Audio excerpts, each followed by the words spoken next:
간절히 축복하고 기도합니다. 아멘. 오늘 우리에게 주신 하나님 말씀은 베드로전서 4장 7절로 11절까지 말씀입니다.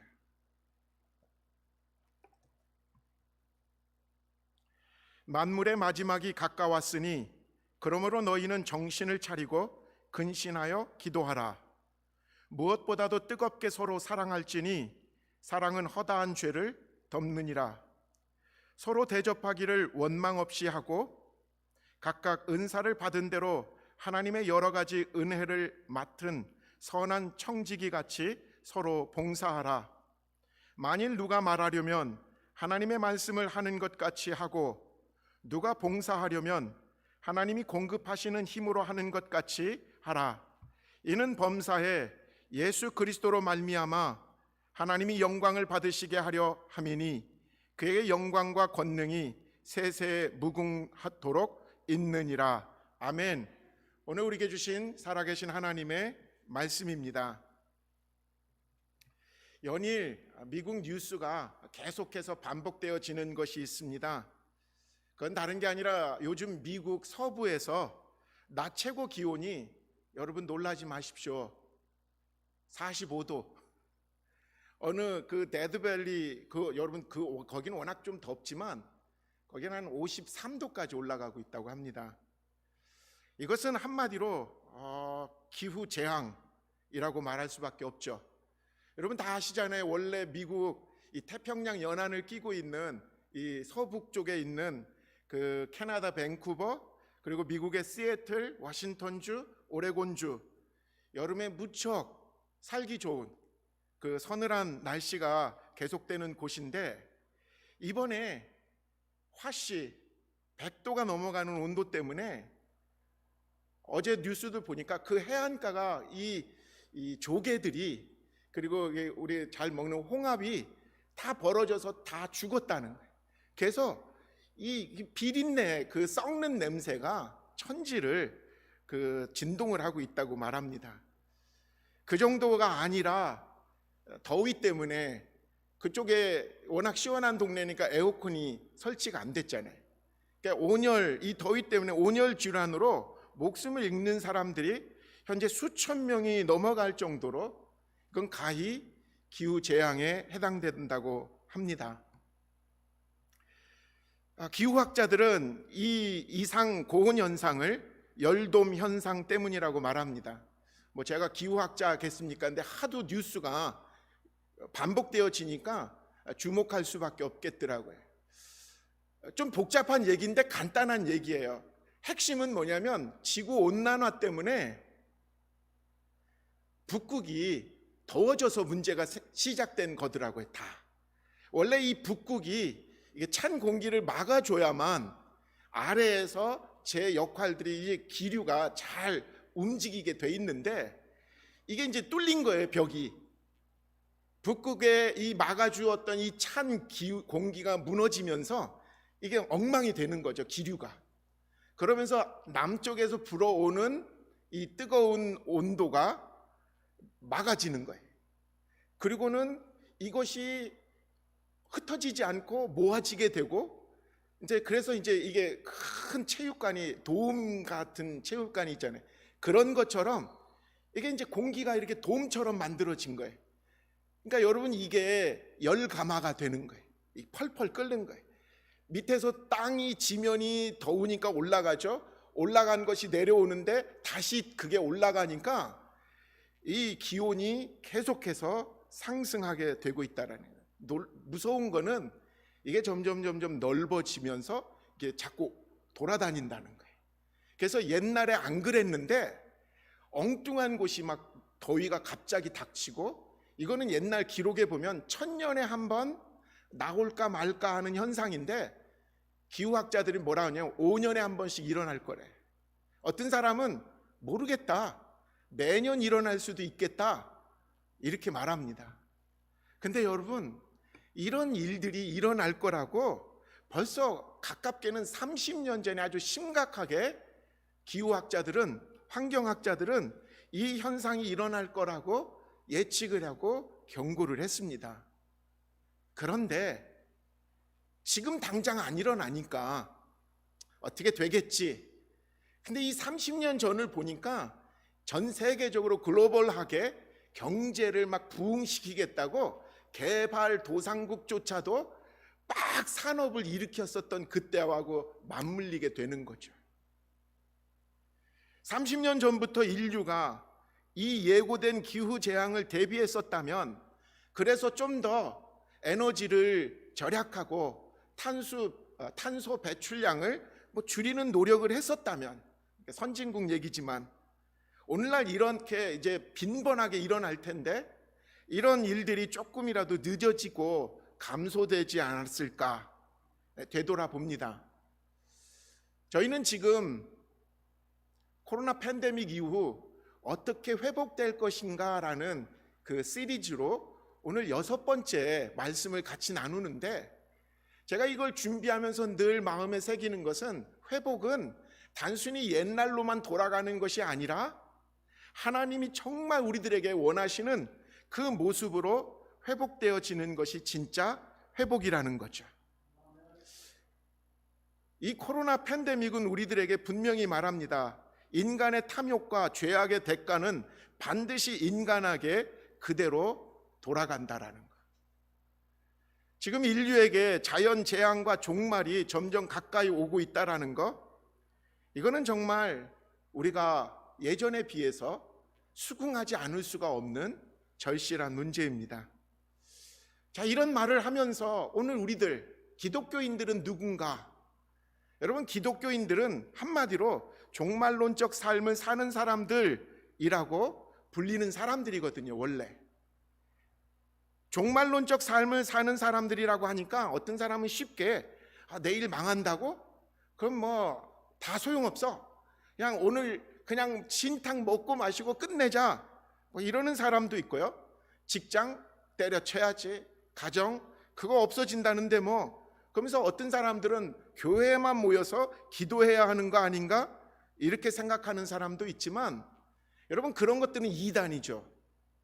성경에서 말하는 종말론적 삶, 그것은 신앙인으로서 내가 오늘 내 삶이 마지막 순간이다라고 여기며 하나님과 사람들 앞에서 책임 있는 삶을 성실하게, 하나님이 임하실 마지막 심판의 날에 내가 서 있는 것처럼 준비된 삶을 사는 것이, 그게 바로 신앙인의 종말론적 삶이라는 거죠.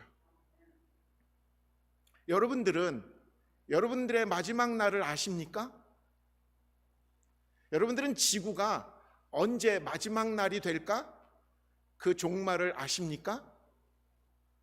정확하게는 모르겠지만 어렴풋이 아실지 않을까 싶어요. 성경에서 말하는 종말이라는 두 개념을 먼저 여러분들이 이해하시면 편하실 것 같아요. 성경은 우주적인 종말과 개인적인 종말, 이 두 종류를 종말이라고 말합니다. 우주적 종말은 들으셔서 알겠지만 예수님이 이 땅에 다시 오셔서 심판하시는 그것, 그래서 이 땅이 심판받는 날을 우주적 종말이라고 말합니다. 그거보다 좀 개인적인 차원에서의 종말은 개인적인 종말이죠. 우리 한 사람 한 사람 다 죽음을 맞이하게 되는데, 그 죽음을 맞이하는 게 뭐예요? 개인적인 종말이죠. 어쨌든 예수님이 다시 오는 날, 우주적인 종말이나 우리가 이 땅에서의 수명을 다하고 죽는 개인적인 종말에 특징이 있어요. 하나님은 이 종말 두 개를 다 사람이 바로 알지 못하게 하셨다라는 거예요. 그래서 성경은 말하죠. 예수님이 오시는 그날은 도적같이 오신다고, 도적같이 임한다고. 여러분, 도적같이 임한다는 건 뭐예요? 도적은 항상 사람들이 방심할 때 오는 게 도적이죠. 그렇게 온다라는 거예요. 그래서 인류의 참 위대한 왕 중에 하나가 알렉산더 대왕이 있거든요. 로마를 통합시키고 아주 최고의 임금이라고. 근데 이 알렉산더 대왕이 전쟁에서 승리하고 돌아올 때마다 항상 신하에게 자기 옆에서 이 말을 자기에게 하라고 직책을 맡깁니다. 그게 뭐냐면 메멘토 모리. 이 메멘토 모리가 참 유명한 말이에요. 당신의 죽음을 기억하십시오. 여러분, 정말 전쟁에서 이겨서 세상을 다 얻은 것 같은 그 들뜬 그 마음에 옆에서 초치는 얘기 아닙니까? 원래 당신 이렇게 잘난 척해도 당신도 죽는 사람이야. 우리가 죽을 수밖에 없는 존재라는 사실을 기억하고 산다라는 것, 여러분, 이게 성경은 항상 우리에게 지혜로운 거라고 말하죠. 오늘 성경 본문 먼저 이렇게 말합니다. 4장 7절 전반부입니다. 만물의 마지막이 가까이 왔습니다. 만물의 마지막이 가까이 왔습니다. 여러분, 분명 이것은 우주적인 종말인 예수님의 재림을 의미하는 말이겠죠. 예수님이 오고 예수님이 두 번 오시는 거예요. 결국 이게 역사적 전체적인 맥락에서 보면 인류의 역사상 가장 위대한 날을 꼽으라면 우리는 주체 없이 하나님의 본체이신 그 예수님이 사람으로 이 땅에 오신 날, 그게 뭡니까? Second Coming. 그게 예수님의 초림입니다. 그것을 우리는 지금도 예수님의 탄생일 크리스마스라고 매년 기념하고 지키죠. 자, 그렇다면 이제 아직은 일어나지 않았지만 인류 최대 가장 중요하고 위대한 날이 뭐라고요? 이제 뭐가 될까요? 첫 번째는 예수님이 처음 오신 성탄절이 가장 위대한 날이라면 이제 남은 날 하나가 있는데 예수님이 다시 이 땅에 오실 세컨드 커밍, 예수님의 재림의 날이 아마 저와 여러분, 아니 모든 인류의 역사에서 가장 위대하고 중요한 날이 될 것입니다. 이 날이 위대하고 중요한 날이 된 이유는 단순히 예수님이 기적처럼 공중에 임하시고 내려오셨다라는 것 때문에가 아니라 그날이 바로 우리가 이 땅에서 살고 또 우리 사랑하는 믿음의 선배들이 먼저 하나님 품에 잠들었던 모든 이유들이 마감되는 날이, 결산되는 날이, 그리고 그것 때문에 하나님 앞에서 우리들이 승리의 개가를 부르는 날이라는 거죠. 정말 그러기 위해서 우리가 예수님의 재림 그리고 우리의 죽음에 대해서 뭐 정확한 몇 년 몇 월 며칠은 모르지만 그것을 알고 그것에 대비하고 사는 것은 어쩌면 우리들의 인생에서 최고 중요하고 가치 있는 일인 줄 믿습니다. 초대교회 성도들이 그 심한 핍박과 환난 중에서도 그들의 믿음을 잃지 않고 복음의 능력으로 세상을 변화시킬 수 있었던 가장 큰 요소가 뭘까? 성서학자들이 계속 연구를 해요. 신학자들이 이런 이유 저런 이유, 뭐 로마의 사정, 그 세상의 세계의 문화, 그렇지만 움직일 수 없는 가장 중요한 팩트는 초대교회 교인들은 매일매일을 예수님의 재림을 열망하며 살았다라는 거예요. 그게 너무 커서 심지어요, 그 문서를 보면 그때나 지금이나 자연재해가 이제 일어나잖아요. 그러면 모든 교인들은 이때인가 하고 더 매달렸고 더 기도했다라는 거죠. 지금이 주님이 오시는 때인가? 그런 질문들. 여러분 잘 아시죠? 초대교회 성도들이 항상 인사하는 인사말 마라나타. 이 마라나타는 주님 곧 오십니다라는 말입니다. 얼마나 주님이 오심을 기다렸는지 그들은 만나서도 마라나타, 헤어질 때도 마라나타, 힘들어도 마라나타, 기쁜 일이 있어도 마라나타. 이러한 예수님의 재림에 대한 열망이 그 당시에 그 크리스찬들에게 매일매일을 책임 있고 성실하고 그리고 능력 있게 이 세상을 살았기 때문에 그런 사람들을 세상은 이길 수가 없었어요. 로마의 총칼, 로마의 그 박해가 이렇게 살아가는 사람들을 꺾어낼 수가 없었다라는 거죠. 자, 그렇다면 오늘 우리들 예수 믿는다고 잡아가나요? 예수 믿는 일이 그렇게 불편한 것도 아니죠. 그런데 왜 우리들은 지금 생명력을 잃어가고 세상에서 맛을 잃고 빛을 잃은 그런 소금과 빛처럼 살아가고 있을까? 그 얘기인 것 같아요. 우리 안에 초대교회 교인들이 가졌던 그 종말론적 삶의 의식이 희미해졌다. 그것이 오늘 우리들로 하여금 무능한 신앙인들로 이 땅을 살아가게 하고 있는 건 아닌지. 만약 저와 여러분들이 매일매일 오늘 밤이라도 주님 오실 거면 나는 어떡할까? 이런 마음들을 마음속에 늘 되새길 수만 있다면 우리는 이전보다는 좀 더 책임 있게 교회도 섬기고 이웃도 사랑하고 우리들이 주어진 이 하루하루를 정말 성실하게 살아갈 수 있을 것 같습니다. 그런 의미에서 오늘 베드로 사도가 만물이 마지막이 가까웠으니까 너희들이 이 마지막 날 이제 알고 있지 않겠냐? 이 마지막 날이 반드시 오는데 그렇다면 그날을 맞이하는 성도의 준비 자세는 어때야 되는가? 그게 오늘 말씀이에요. 이제 여러분들 마지막은 옵니다. 마지막인 게 아닌 게 시작이 왜 중요하냐면 마지막이 있어서 시작이 중요한 거예요. 우리가 태어난 것을 생일을 자꾸 지키는 거는 그냥 태어났다고 중요한 게 아니라 마지막 죽어서 내 태어난 것이 이 땅에서 어떤 의미가 되었는가? 그거를 확인하는 작업이 되기 때문에 그게 중요하다라는 거죠.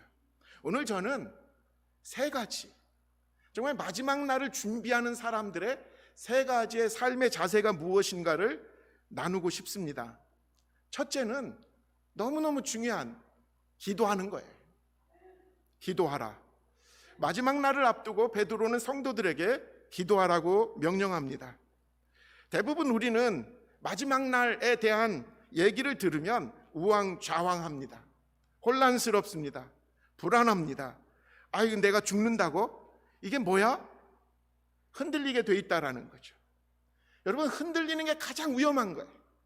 우리가 고생해서 위험한 게 아니라, 우리가 고통스러워서 위험한 게 아니라, 이랬다 저랬다 갈팡질팡한 인생을 살다가 마감하는 게 가장 위험한 거예요. 그래서 마지막 날이 가까울수록 기도하라는 거죠. 왜?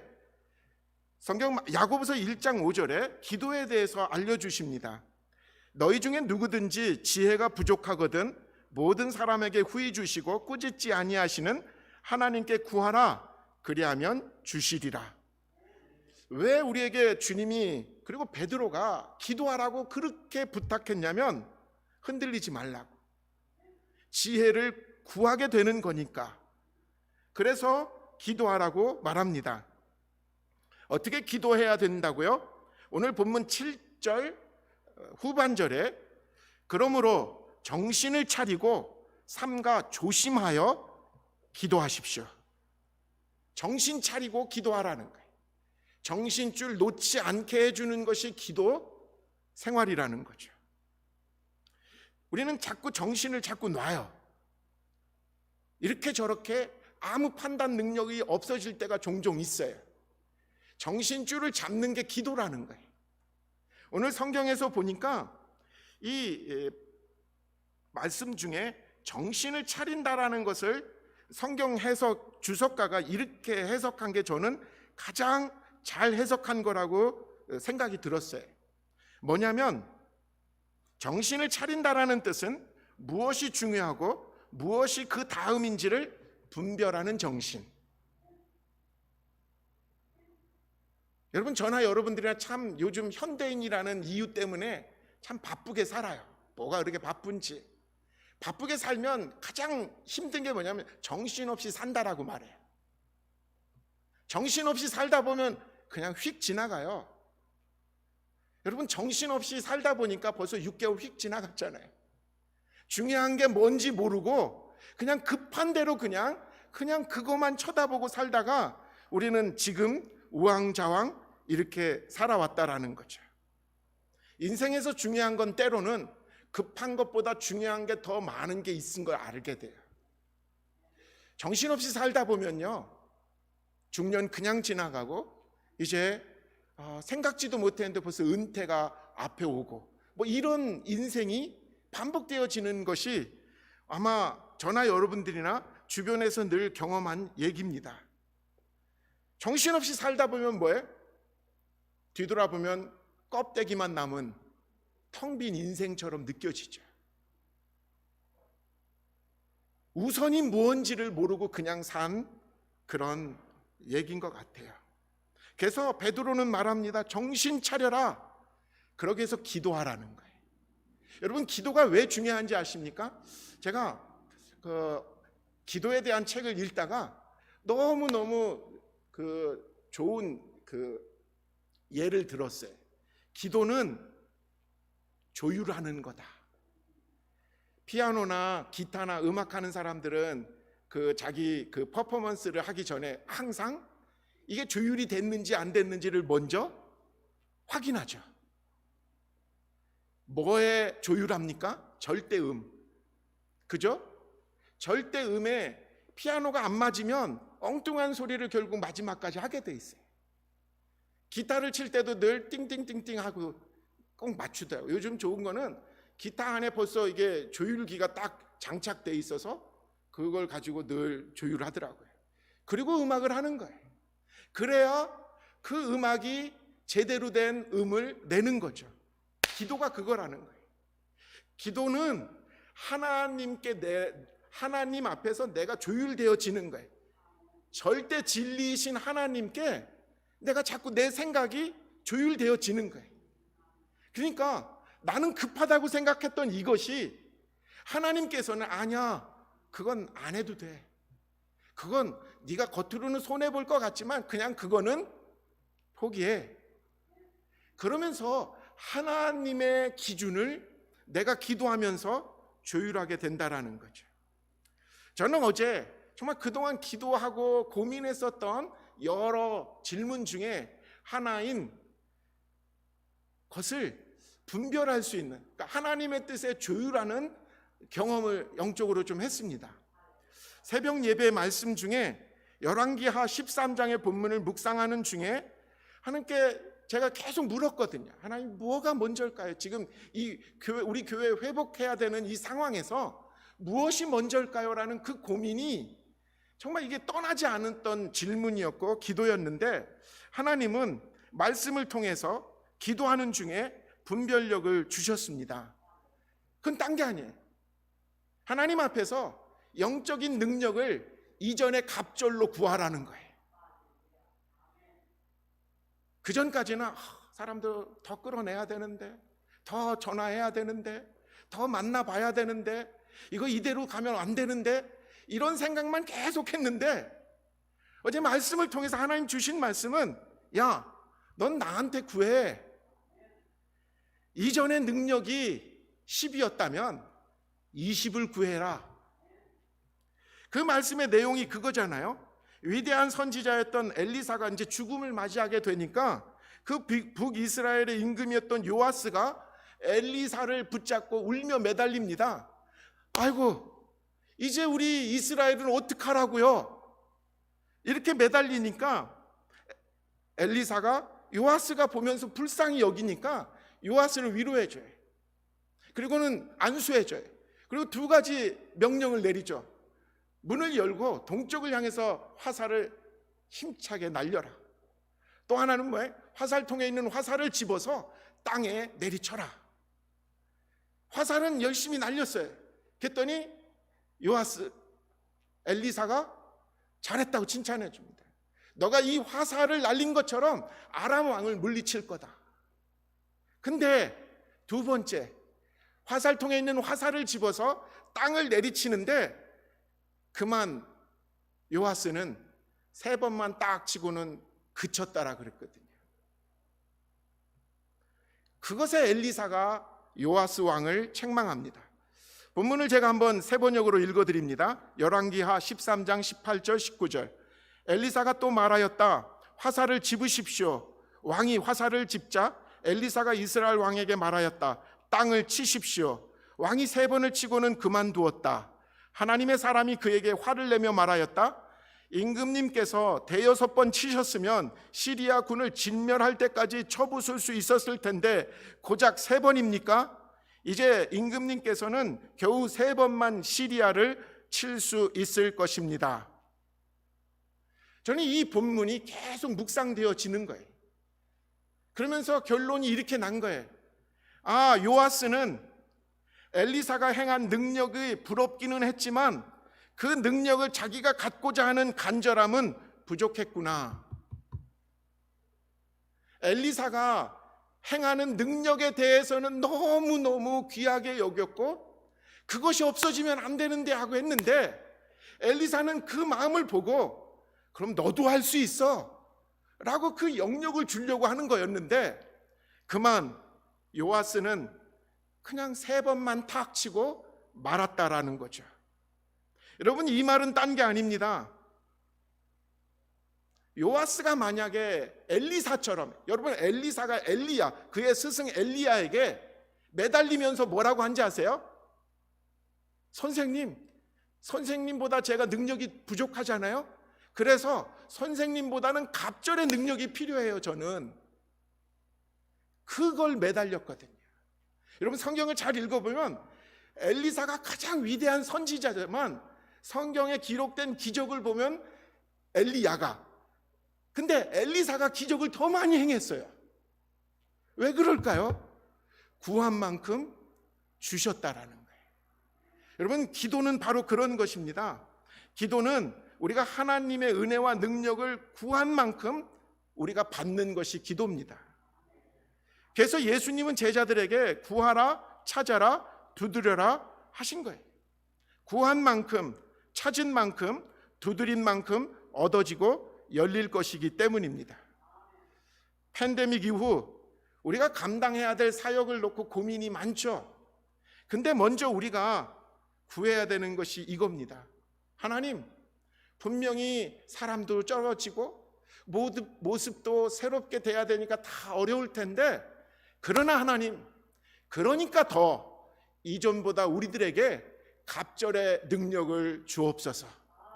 여러분, 이제 여러분 기도할 때 이 기도 제목 잊지 마시기 바랍니다. 기도를 먼저 해야 돼요. 그리고 그 기도 안에 열망이 있어야 돼요. 하나님이 하시면 하십니다.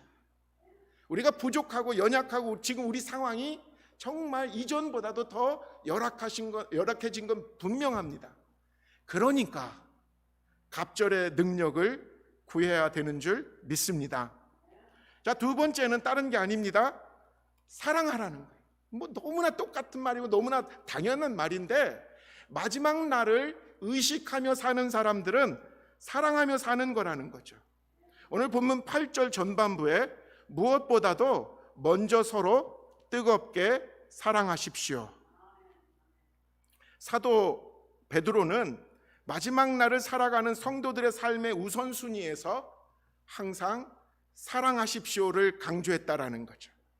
서로 뜨겁게 사랑하십시오라는 이 원문을 헬라어로 읽어보니까 마지막 골라인에 들어갈 때 그걸 먼저 들어가기 위해서 손을 뻗치도록 열심을 내는 거, 이게 뜨겁게 사랑하는 거예요. 여러분, 이 사랑은 목표를 정해놓고 사랑해야만 되는 단어예요.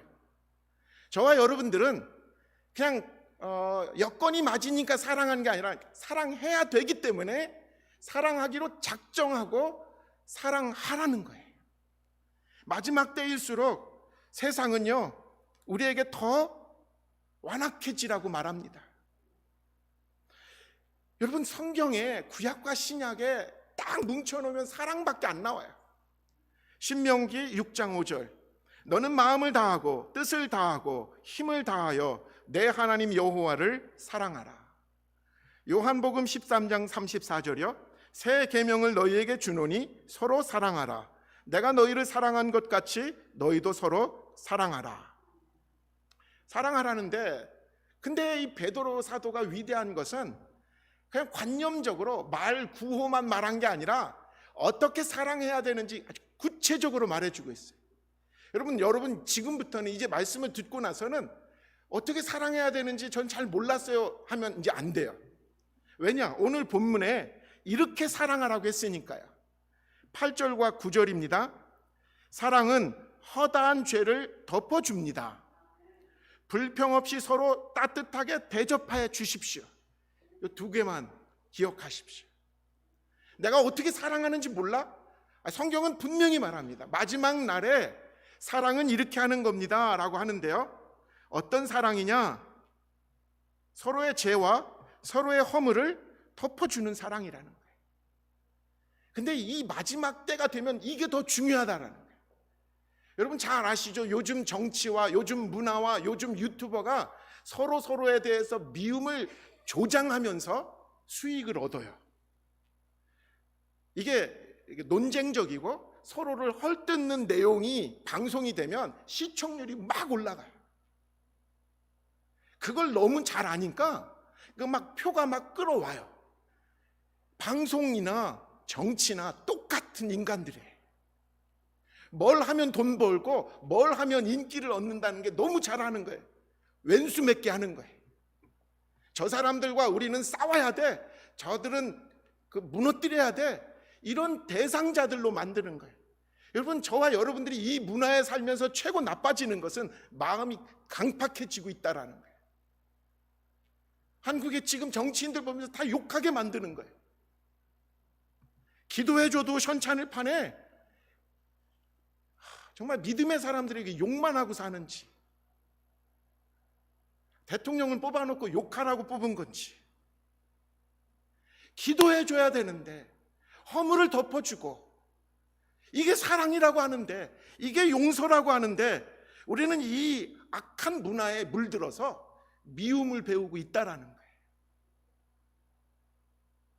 허물을 파헤치고 지적함으로 사람이 변한 것은 역사상 없습니다. 덮어주고 감싸줄 때 사람이 감동되는 거예요. 그리고 사람들이 변하는 거죠. 오늘 성경은 우리에게 말합니다. 여러분, 먼저 우리 이웃의 허물을 덮어주십시오. 그게 사랑입니다. 그게 용서입니다. 둘째는요, 불평 없이 대접하라는 거예요. 왜 이런 말을 했냐면, 초대교회의 특성이 분명히 예배당이 없었던 초대교회였기 때문에 이게 가정이 중요했거든요. 그래서 성도의 집이 항상 열려 있어야만 교회가 운영될 수 있었어요. 왜냐하면 가정에서 모여서 예배드렸고, 가정에서 모여서 교제했고, 그리고 지나가는 순회 설교자들 가정에서 다 대접했고, 가정에서 나그네와 과부와 고아를 맞아들이고 대접했기 때문에 그래요. 그런데 그러다 보면 대접하는 일이 많아지잖아요. 그럼 저나 여러분들이나 좀 귀찮아지잖아요. 그럴 때 꼭 생각나는 게 있잖아요. 왜 나만? 왜 우리 집만? 이런 생각에 얼굴빛이 변한다는 거예요. 근데 참 맹랑한 것은, 이런 대접 받으면, 얼굴빛이 변한 사람이 대접하는 대접을 받으면 불편해요. 대접 안 받는 것보다 더 나빠요. 그런 거예요. 여러분, 사랑은 다른 게 아니에요. 불평 없이, 원망 없이 대접해 주는 것이 오늘날 우리들이 감당해야 될 사랑인 줄 믿습니다. 하나님의 사랑을 전하소 그 사랑으로 사람이 변하게 되기 위해서는 사랑의 실천 두 가지 잊지 마십시오. 허물을 덮어주는 용서, 불평 없이 대접하는 대접. 이것이, 이런 용서와 이런 대접을 받은 사람들이 예수의 은혜를 알고 예수님의 사랑을 경험하게 될 줄 믿습니다. 자, 마지막으로 봉사하라는 거예요. 오늘 10절을 보면요, 각 사람은 은사를 받은 대로 하나님의 여러 가지 은혜를 맡은 선한 관리인으로서 서로 봉사하십시오.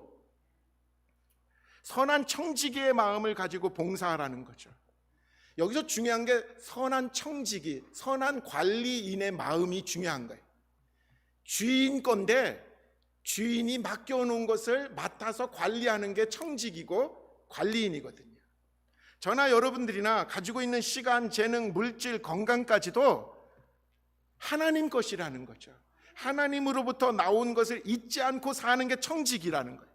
그러니까 그게 선한 청직이라는 거죠. 악한 청지기는 주인에게 받아놓고는 자기 건 것처럼 함부로 쓰는 게 악한 청지기고, 선한 청지기가 어떻게 관리하는가를 베드로는 또 알려주고 있습니다. 11절 후반절입니다. 봉사하는 사람은 하나님께서 주시는 힘으로 봉사하는 사람답게 하십시오. 그리하면 하나님이 모든 일에 예수 그리스도로 말미암아 영광을 받으실 것입니다. 자, 우리의 봉사가 하나님께 영광이 되는 봉사의 비밀, 내가 안 드러나면 돼요. 내가 했어, 내 이름으로, 이것만 안 하면 하나님께 영광이 된다라는 거죠. 봉사하면서 내 이름, 내가 생산만 내지 않는다면 여러분, 그게 바로 우리의 안에 있는 이기적인 마음을 깨뜨리는 신앙의 훈련이거든요. 우리의 섬김을 통해서, 우리의 봉사를 통해서 예수의 이름만이 드러나기를, 여러분, 그럴 때 하나님께 영광 돌릴 수 있다라는 것입니다. 이제 말씀을 마칩니다. 2021년 정말 분명히 우리가 살아가고 있는 지금 이 땅의 지구는 점점 더 종말을 향해서 시계 바늘 초가 움직여 가고 있습니다. 이제는 예전에 귀로만 들었었던 지구 종말이라는 것이 세계 곳곳에서 빈번하게 발생하는 자연 재난을 통해서 우리는 피부로 느끼고 있는 시대입니다. 이때 베드로의 말씀이 너무 중요한 것은 그래서 그렇습니다. 오늘 우리들에게 베드로 사도는 또 말합니다. 여러분, 늘 깨어 기도하십시오. 능력의 갑절을, 이전에 보다 능력의 갑절을 구하십시오. 여러분, 늘 서로 뜨겁게 사랑하십시오. 사람들의 허물을 덮어주고 용서하며 불평 없이 내가 대접하는 것으로 그 사랑을 실천하십시오. 여러분, 선한 청지기의 마음으로 하나님께만 영광 돌리는 봉사를 하십시오. 여러분, 이제 그걸 알았다면 여러분들은 마지막 날을 알고 지금을 살아가는 지혜로운 믿음의 백성이 되는 줄 믿습니다. 오늘 말씀을 마감하면서 주님 다시 오실 때까지 함께 찬양하기를 좀 원합니다. 정말 이 내용 하나하나를 보면 이 가사가 너무 마음에 와닿습니다. 정말 우리가 가는 이 길이 좁은 길이고 좁은 문이지만, 나의 십자가를 지고 가는 그 길이지만, 분명한 것은 이 길의 끝에서 우리는 영광의 주님을 만나게 될 줄 믿습니다. 우리 같이 이 찬양 같이 부르도록 하겠습니다.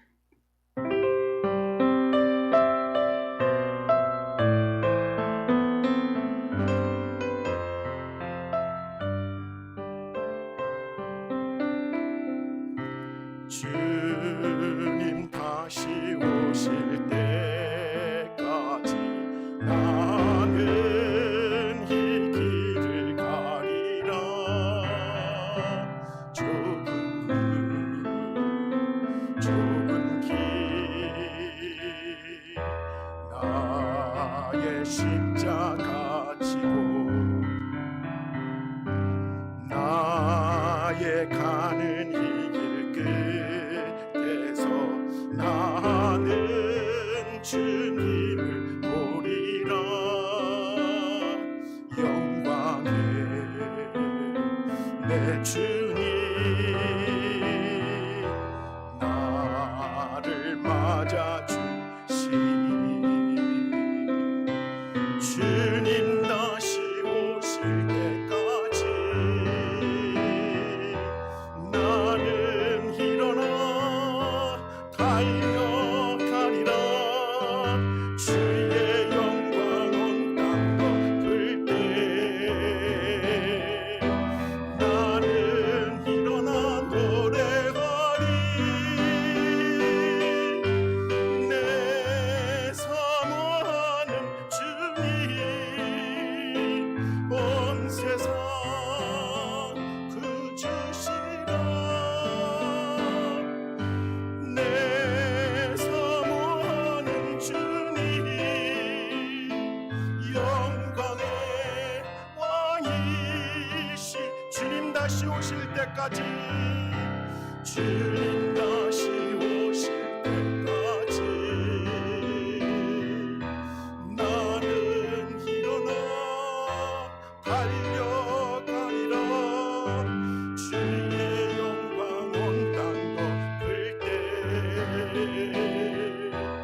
왕이시라 영광의 왕이시라.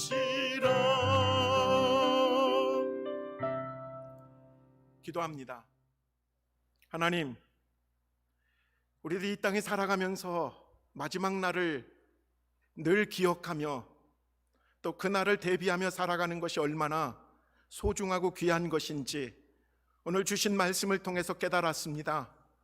주님, 그게 그렇게 할 수 없는 일이 아니라 능력의 갑절을 구하는 기도를 하면서 사람들의 허물을 덮어주며 용서하고 불평 없이 대접하는 것으로서 사랑을 실천할 때 가능한 것인 줄 믿습니다. 주님, 영광 우리의 사역을 통해서 드러나게 하여 주옵소서. 우리의 이름은 제하여 주시고 우리는 감추어 주시고 그저 이름 없이 빛도 없이 주님 위에 섬기는 봉사하는 주의 자녀 되게 하여 주시옵소서. 감사합니다. 우리 주님 예수의 이름으로 간절히 기도합니다. 아멘. 교회 소식 같이 나누도록 하겠습니다. 먼저 우리 여름 선교 프로젝트인 그 텐트 20 미션 프로젝트, 우리 함께 그림을 보시면서 한번 같이 마음에 품어 주시